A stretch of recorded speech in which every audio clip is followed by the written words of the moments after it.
want to see if I can explain.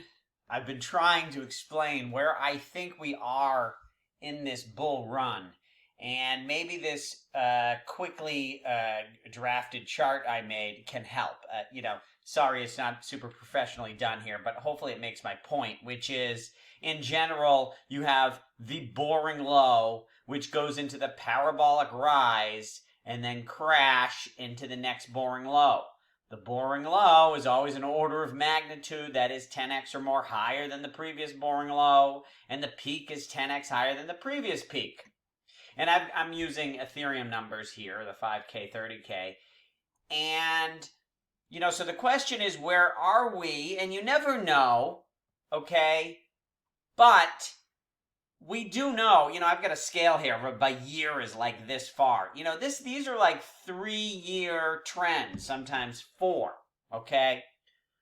So I think we're somewhere in this A category here, which means we could be right here, and this thing could be running up for close to another year, going straight up. On the other hand, we could be right here, and it's going to go straight up for another 2 weeks, and then it's over.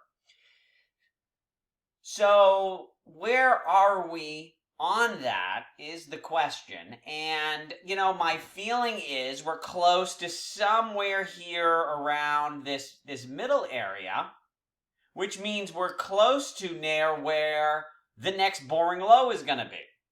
So everybody is paying attention to the likely fact at this point that, it's going to go a lot higher, right? Ethereum's at 4,000. It could go to 10, to 15, to 20K. But what no one's paying attention to is the fact that it can go to that and come right back to where we are. Or lower. Or maybe not. Maybe it goes to 20K and then goes back to 6. But still, so many of you think, it's easy. I'll just throw money in and I'll sell at the top. For many of the same reasons you didn't buy when Ethereum was at 200 are similar reasons to why you won't sell at 10,000 or 20,000 or at the top. Not only that, it's very common that you end up putting in more at the top. And the reasons are psychological, and although you anticipate, I'll just be, sober and smart, the world gets caught up in this lather of excitement that gets you to throw in all your money right at the end. Okay. Anyways, I just had a recent signal. I have all these things that help me track where we are in the cycle. One of them is I wear an Ethereum shirt in public. And remember when Ethereum crossed over 1,000, we were all very excited, and I wore my Ethereum shirt to the park. And I said, you know what? As exciting as we all feel here, for those of us who had been in from like $100, and went over 1,000, it's very exciting, but I went to the park and nobody said anything to me. No one came up to me. Now I wear a crypto shirt and I got people coming up to me.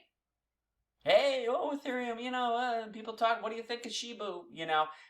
I'm getting that, right? That's a signal.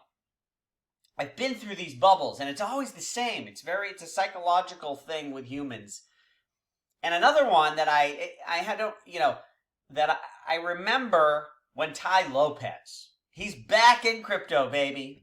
And by the way, I saw him post on Instagram. He said, "Hey, who's your favorite crypto teacher? Feel free to shoot them a message. You want Dave in town." They're working on some DeFi thing, and I may not like it. I'm very picky, and I like the Tai Lopez show. They're fun. They have some cool investments. Not all of it's for me, and I'm not endorsing everything they do, and, whatever. And in general, for me, a lot of this stuff is expensive. So I don't know what they're coming out with, or that I would, join up. But I would still like them to hear a bunch of you guys tell them that you love me. Because I know many of you came to me in that bubble. So when Tai Lopez in 2017 got into crypto the beginning of October. And remember, the bubble ended, it popped in December. So on one hand, it sounds like, he got in it and the thing popped 2 months later. But look at the numbers, okay? this is 10:15. Let's go back a little bit. Okay, here's 10:04. It was a little, let's give them a couple weeks earlier. Okay, last week of September, whatever. Okay, Bitcoin's around $4,000. Tai Lopez gets in, and 2 months later, it's up to 20. So 4 to 20, they did 5x up in 2 months. Okay, so that's why on one hand, people are thinking like, oh my God, I got to get in. Which is, yeah, if you bought Bitcoin at 4 and you sold it at 20, you made 500% in 2 months. Unbelievable. And even if you sold it, now granted, nobody sold it at 20. It was at 20 for like 10 seconds, and it wasn't even 20, right? But whatever, at 12 to 13, 300% gain in 2 months, not bad. But would you have bought in that moment and sold at that high, how you had like 3 weeks to sell it at that high price? It's not easy. But that's where I feel like we are now. Ethereum, at 4,000, it could be at 12 or 20 in a couple months. And then crashes, and what happened to Bitcoin? 4,000. So then, so a year or more later, it was at 4,000 again. And lower. I mean, you could have bought it at, I remember when it was 3,330. I think that was the low, because I remember thinking, oh, you're getting 3 for the price of 1, because I thought it was worth 10,000. And my order in Coinbase didn't go through. I could have got the low. But anyways, so I feel like we're close to that point. I've been feeling this with all the signals I'm seeing, and then I see Tai Lopez get in, which is another signal. The reason I mentioned him, because I noticed that people have patterns. It's like, whether it's my mother or the cleaning lady, they want to buy, my cleaning babysitter woman. People have patterns. They want to buy at a certain point, and then they don't want to sell, and then they want to sell. They keep repeating and doing the same thing over and over again. Now, I don't know. I don't have that much experience with Tai Lopez in crypto, but it's interesting to me that he comes to this point, and I usually assume that people are going to follow a pattern until they don't, because Tai Lopez he follows trends, he's following the market. He's, in a sense, I think, reacting to people. He's seeing all this activity and all this excitement, and they test it, and they get response, and then he jumps in. So, in a sense, to me, Tai Lopez is what do you call it? He's reading the market. He's a symbol of what the people are thinking in general. And I bet it's similar. I really feel like it's October, that we're going to have a couple months of going straight up, and then it's all done. And so if you miss it, and if you're a long-term investor, you don't have to get in now. You're probably better off. If you're a long-term investor, you are better off waiting till it comes back here, because here's the difference. Let's say it's right here and you get in now and it goes up and then comes back down and you never sold. What's the difference between getting in now and getting in a year and a half from now? The difference is you'll have more knowledge on who the winner is, right? I'm pretty sure Ethereum will still be in the mix in the next crash, but if you're jumping in all these layer 2 and new side chains and all these new DeFi apps and hot NFTs, well, what's hot today may not be hot a year and a half from now. So if we're coming back to where we are, you might as well wait for then. Even if it's a little higher, it's more important to be in that which is correct than that which is, hot today. And so again, and this is the point, and I'm getting so many emails and messages. The last video I made, I tried to make a video that would get people to stop sending me, I'm interested in this incredibly stupid, small token that I've barely researched, and when I look it up, it doesn't even come up on Google, And if I do any research, it's stupid. And they all want to put all their money in it. I tried to make a video that explained to you people not to do that. And my video failed miserably. Because I'm still just, the emails keep coming. And I show them the video and they're like, well, what about this one? Lord help me. And then the other thing I'm getting with people is them just, it's sort of like, you ever talk to someone who's really insecure? And you say to them, you look great. You're really nice. This is wonderful. I don't like the way you touch that thing over there. Oh, I can't believe you said that. All you do is criticize me. It's like with the market, people now it's like, watch out for this. Be careful of that. Don't do this. This could go wrong. That could go wrong. You could lose your money. But Ethereum could go to 20,000. Ethereum could go to 20,000. I'm putting all my money in. This is how it is. Driving me crazy. Some of you, and like I said this in 2017, and I've said it, listen, I was around in the internet bubble, 2000, when I first saw this phenomena, right? Ethereum has already gone up 1,000%. Bitcoin up, everything is up. And then it's going to keep going up and peak. And somehow, most of you morons figure out how to walk away from the whole thing with nothing. Nothing. How do you do that? Like, imagine right now, look at how much money you have right now if you're a newbie. And you can't believe it. You've never had gains like this, and you have all this money. Can you imagine that 2 years from now, you're not going to have any money? Well, guess what? It's coming. I'm telling you. So many of you. Now, some of you have been around, I'm sorry to talk to everybody like you're idiots, because it's you guys that drive me crazy. A lot of you are smart and doing wonderfully, and please, obviously, I'm not talking to individuals here. I'm just making a video and blowing off some steam. So, is that all I want to say? I think so. So just please, calm down, everybody, throwing all your money in. And if you've made, let me tell, I got a rule of thumb. Anytime you make 1,000%, take some money off the table. Like, diversify. You make a bet on something. You bet big on something a little risky to make money. You save your money by diversifying. So it's not like you have to. And when I say buy and sell, and obviously taxes are a big part of it, depending on your tax situation and what does your portfolio look like. But the bottom line is, when I say sell, you don't have to sell it all.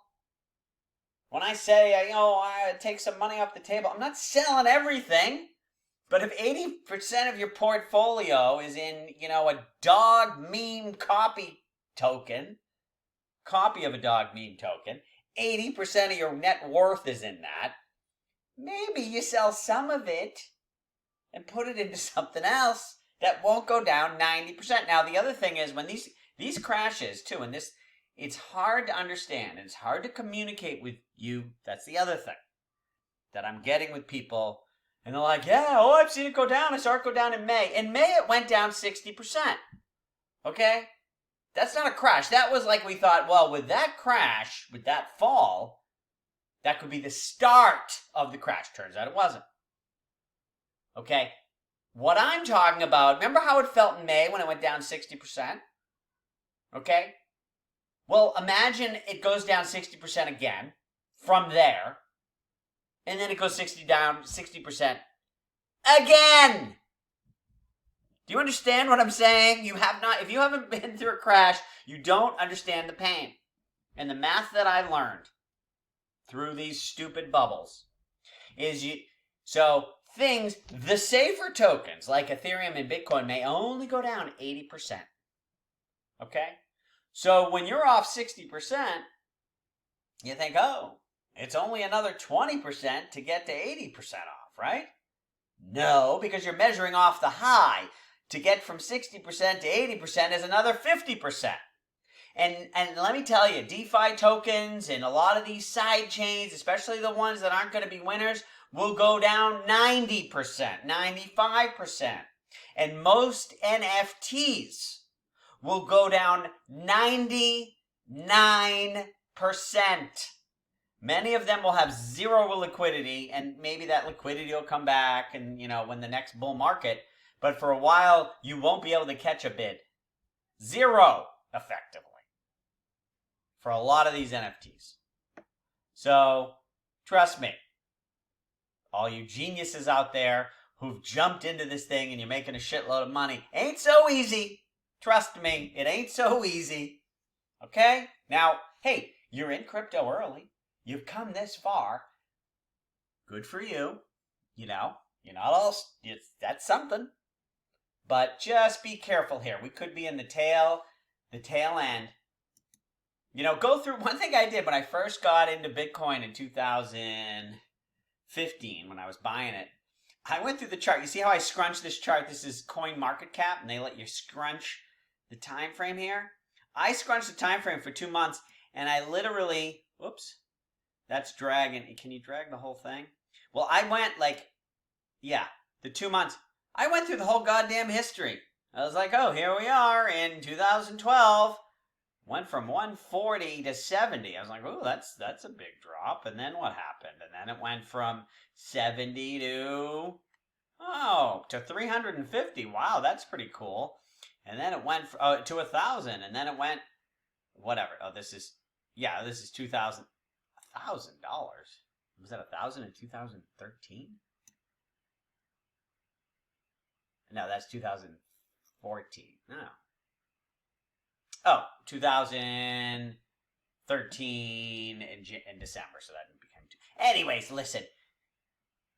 But even looking at the charts in that granular sort of way won't teach you. You have to live through it. And if you haven't lived through a crypto crash before, you better be wearing a seatbelt. Okay? And listen, okay, I don't want to go on and on, but the shit that's going on with the supply chain, I would not ignore. It's a bit of it looks like we would actually need national leadership to get us out of this supply chain mess.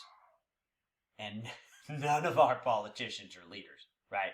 Bezos, if he came in, because you get everything's clogged at the port, and it's clogged with moving the containers, and it's clogged with the trucking, and it's clogged at the warehouses. So if you fix one, it doesn't matter because it's still clogged at the other leg. So all of those have to be fixed at the same time. That requires someone who's really good at logistics to coordinate and get everyone to work together. You think Mr. Biden knows how to do that? No. Do you think there's anybody in the Democratic or Republican Party who would have the dreams of having those skills? No. So, I don't know. If Bezos was in charge of it, he'd probably take him 2 weeks to make a plan and fix it 2 weeks later. But we don't have smart people in charge. So, I don't know. With this supply thing, listen, hey, maybe everything continues to go great and it goes up for, like I said, maybe we're right here and it's going to keep going straight up for a year and go to 30K and I'm just a nervous old man. But I've made my money by being a nervous Willie. So there you go. And then now you can go back to your other YouTube channels where they tell you it's going to the moon. Throw all your money in, guys. Woo! Good luck.